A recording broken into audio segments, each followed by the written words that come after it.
حضرت شامر ثالث کی نعتیہ شاعری بھی کمال کی ہے. آپ نے ہر شعر عشق محمدی میں ڈوب کر لکھا ہے، بشرطے کہ قاری بھی آقا نامدار محمد مصطفیٰ صلی اللہ علیہ وسلم کی محبت دل میں رکھتا ہو، وہ ہر شعر پر فدا ہو جائے گا.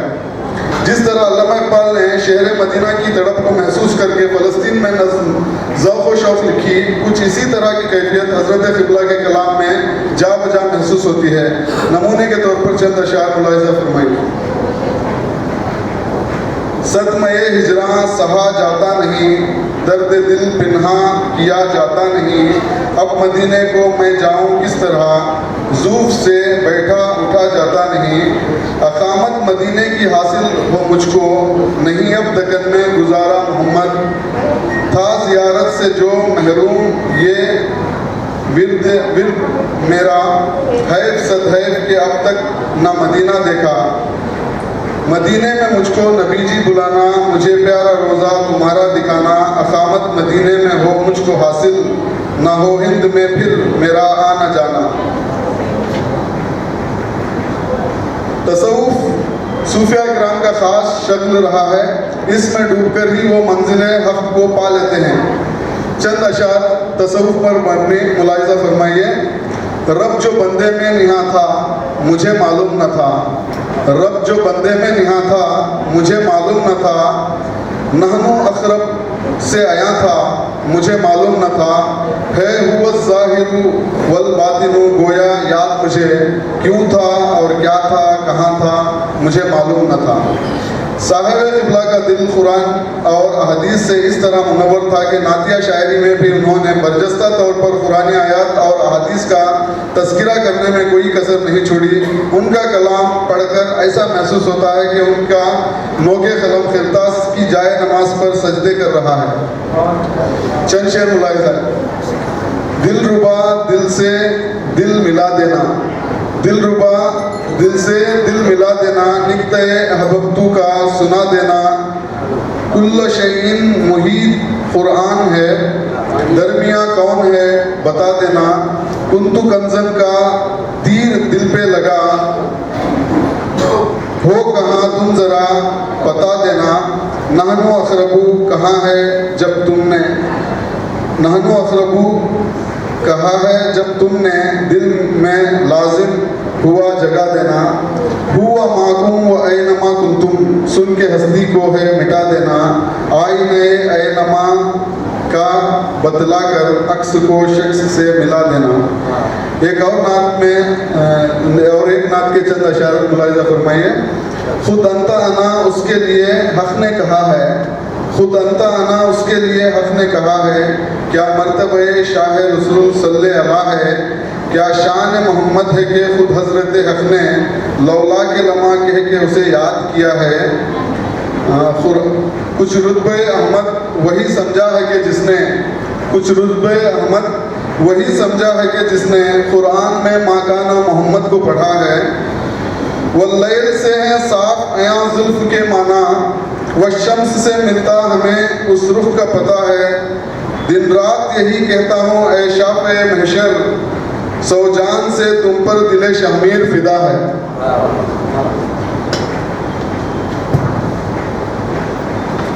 آخر میں یہ بات میں کہنا چاہوں گا، دیوان شمیر کے مطالعے سے یہ بات شدت سے محسوس ہوتی ہے کہ آپ کا کلام ایک طویل مضمون کا متقاضی ہے. میں تو یہ کہوں گا کہ طویل مضمون نہیں بلکہ پی ایچ ڈی کا مستحق ہے.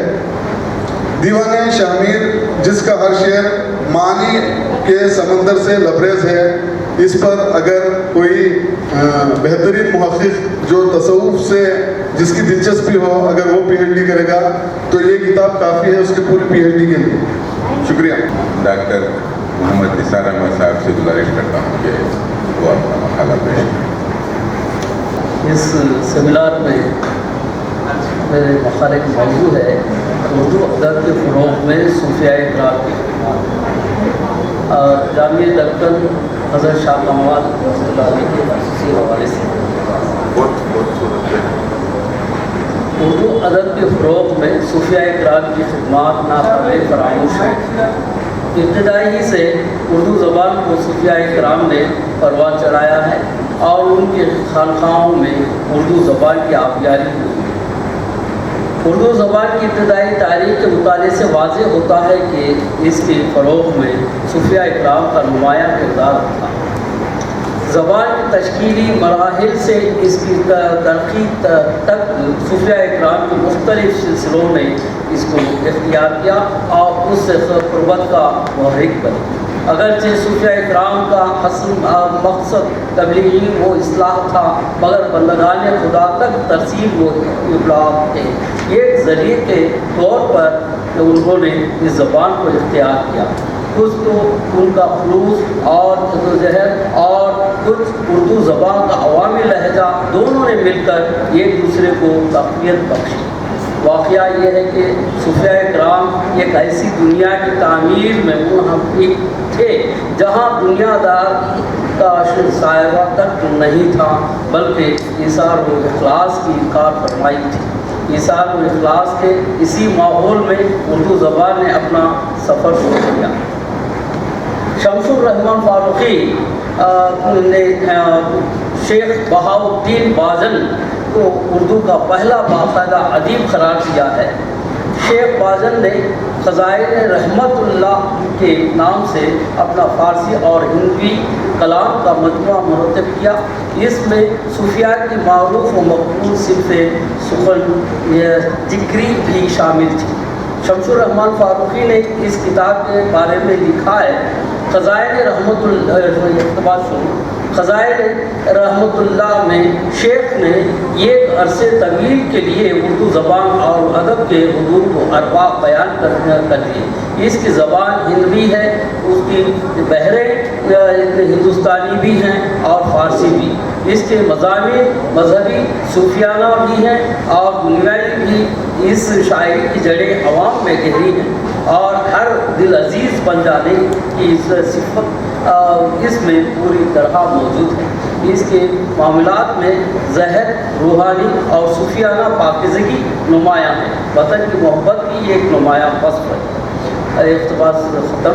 اردو کا ابتدائی زمانہ یہ صفحہ نمبر 70 میں موجود ہے۔ دکن میں 700 ہجری کے بعد جن صوفیاء کی تعلیمات کا رواج عام ہونا شروع ہوا اور جن کی نظم کے ذریعے اردو زبان ایک نئی صورت میں مزید پختگی کے ساتھ عوام الناس میں پھیلنے لگی۔ ان میں بہت سے نام آتے ہیں، لیکن بالخصوص جن شعراء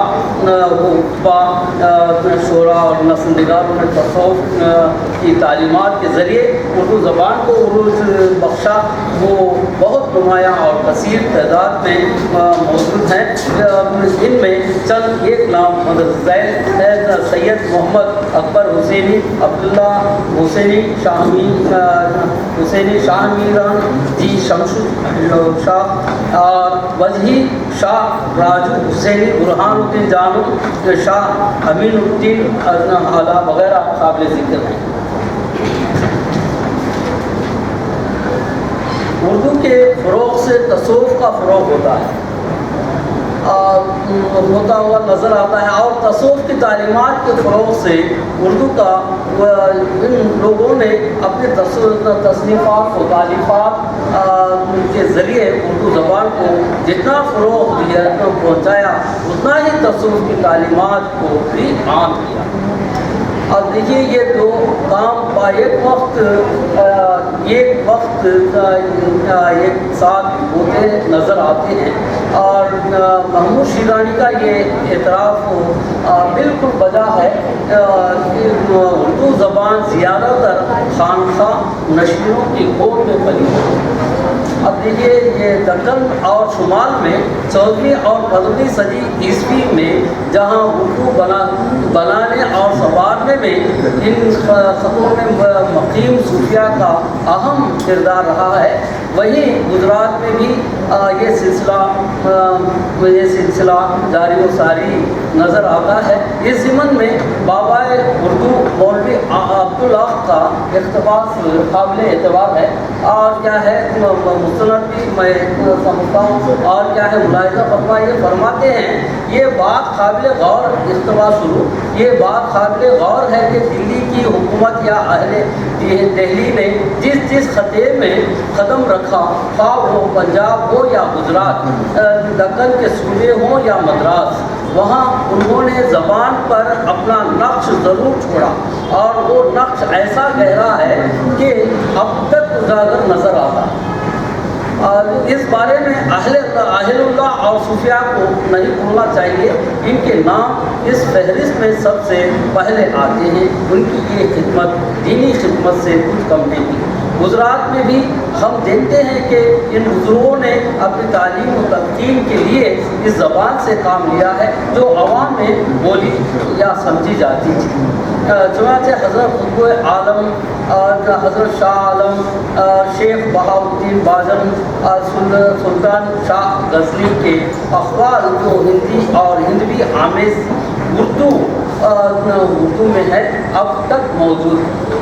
یہ اقتباس طویل ہے، میں اختصار سے کام لیتے ہوئے اس کو یہی یہ کرتا ہوں۔ جو یہ صوفیہ کرام، جو صوفیہ اور درویشان ہند 11ویں صدی سے 19ویں صدی تک اس زبان کے فروغ کے لیے کسی نہ کسی شکل میں متحد نظر آتے ہیں۔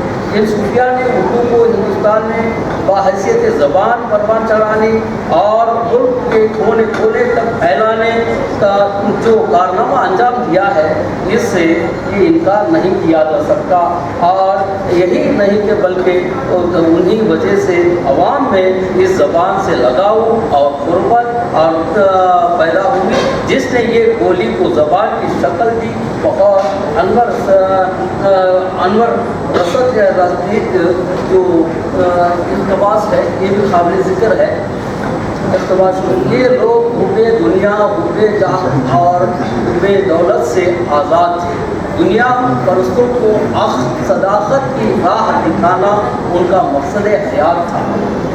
چنانچہ درویشان ہند نے اپنے باطن کی روشنی کو عوام الناس تک پہنچانے کے لیے اردو الفاظ کا سہارا لیا اور غربت و اپنائیت کا وہ جذبہ پیدا کیا جو مسلمان بادشاہان ہند اپنی دولت و ثروت کے باوجود پیدا نہ کر سکے۔ ہم زبانی کے اس عمل نے اردو زبان کی ابتدائی نشوبہ کو گران قدر فائدہ پہنچایا۔ صوفیہ کا یہ لسانی کردار اردو کے لیے عقیدی معنی مفید مکارمت ثابت ہوا۔ تاریخ بتاتی ہے کہ مشائخ نے ہندوستان میں اپنی تعلیمات اور سلوک سے امن اور پیار قائم کیا، بھائی چارے کو فروغ دیا، اور جہاں ہندوستانیوں کے اخلاقی حالت بہتر بنانے کے لیے کوششیں کی، وہیں اردو زبان کے لیے بھی ان کا کردار قابل تحسین۔ دیکھیے علاقۂ رائلسیما اب میں خصوصی حوالے سے حضرت شاہ کمال رحمۃ اللہ نے جامعہ دکن کے حوالے سے میں موضوع آگے بڑھاتا ہوں۔ علاقۂ رائلسیما کے مشہور صوفی بزرگ جامعہ دکن، صاحب دیوان، صاحب مقصود العرفان، شاہ میری اولیاء کے سلسلے کے معروف بزرگ حضرت شاہ کمال نے صوفیہ اکرام کے سلسلے کی ایک اہم کڑی اور اس گلستان کے گلے سر سبز میں انہوں نے دیگر شاہ میری اولیاء کی طرح اردو شعر و ادب کو مالا مال کیا ہے، اور ان کی تحقیقات، تصنیفات اور ان کی تعلیمات کے اثرات آج بھی محسوس کیے جا سکتے ہیں، جس طرح وہ اپنے زمانے کے امام اور روحانی پیشوا رہے ہیں۔ اور اسی طرح وہ شعر و ادب کے علمبردار میں ہیں اور میدان ادب کے پیشوا بھی رہے ہیں۔ ہندوستان کے علاقے دکن کی یہ خصوصیت رہی ہے کہ یہاں صوفیہ کرام نے اردو زبان کو اپنے ترسیل کی زبان کے طور پر اختیار کیا ہے۔ اس علاقے میں اردو میں تصوف کے افکار اور تعلیمات کو پیش کرنے کا سلسلہ حضرت خواجہ بندے نواز گیس و دراز بھی کافی پہلے سے قائم ہے۔ تو تصوف اور معرفت کے کاملین نے اردو زبان میں اپنے تعلیمات کو پیش کیا۔ اس طرح کے بہت سے سلسلے علاقے دکن میں پائے گئے ہیں جنہوں نے اپنی پاکیزہ نفوس کے الفاظ مبارکہ کے ذریعے مردہ دلوں میں حیات جاودہ پھونک ڈالا۔ ایسا ہی ایک سلسلہ علاقے دکن میں حضرت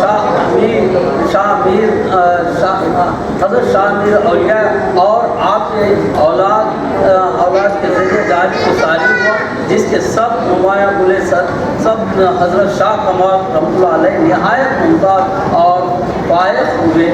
آپ کے والد ماجد حضرت سید شاہ جمال الدین بخاری قادری نے جو رائچوری میں آرام فرما ہیں،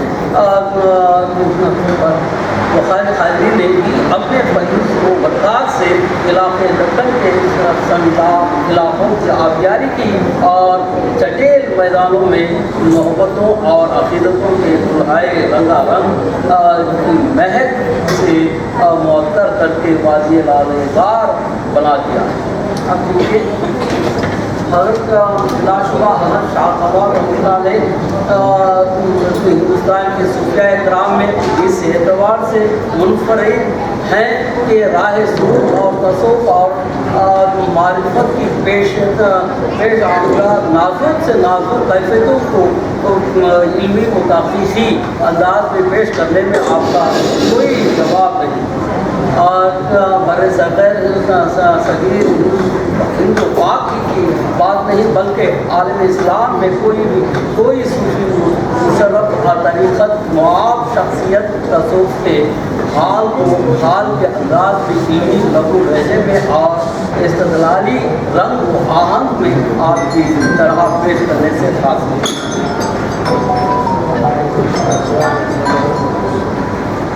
حضرت شاہ کمال وہ آفتاب عالم تاب ہیں جو افق کے شاہ نور سے طلوع ہوا، اپنے فیوز و برکات کی شعاؤں سے اطراف و اکناف کو منور کرتا ہوا تربول پر جلوہ فگن ہوا اور آگے بڑھتا ہوا کڑپا کے سنگلاخ زمین پر نزول و اجلال فرمایا۔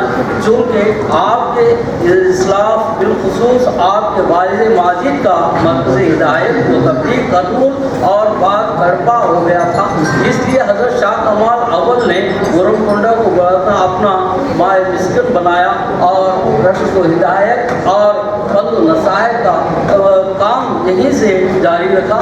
اور اس کے بعد آپ کے فرزند ارجمند حضرت شاہ جمال الدین بخاری نے رائے چوکی کو اپنا مسکن بنایا۔ پھر آپ کے فرزند ارجمند حضرت شاہ کمال جامع دکن نے دوبارہ گرم کنڈے کو اپنے رشد و ہدایت کا مرکز بنایا۔ اور دیکھیے حضرت شاہ کمال رحمۃ اللہ علیہ کے تصنیفات یہ ہیں جو مقصود العرفان اردو دیوان ہے،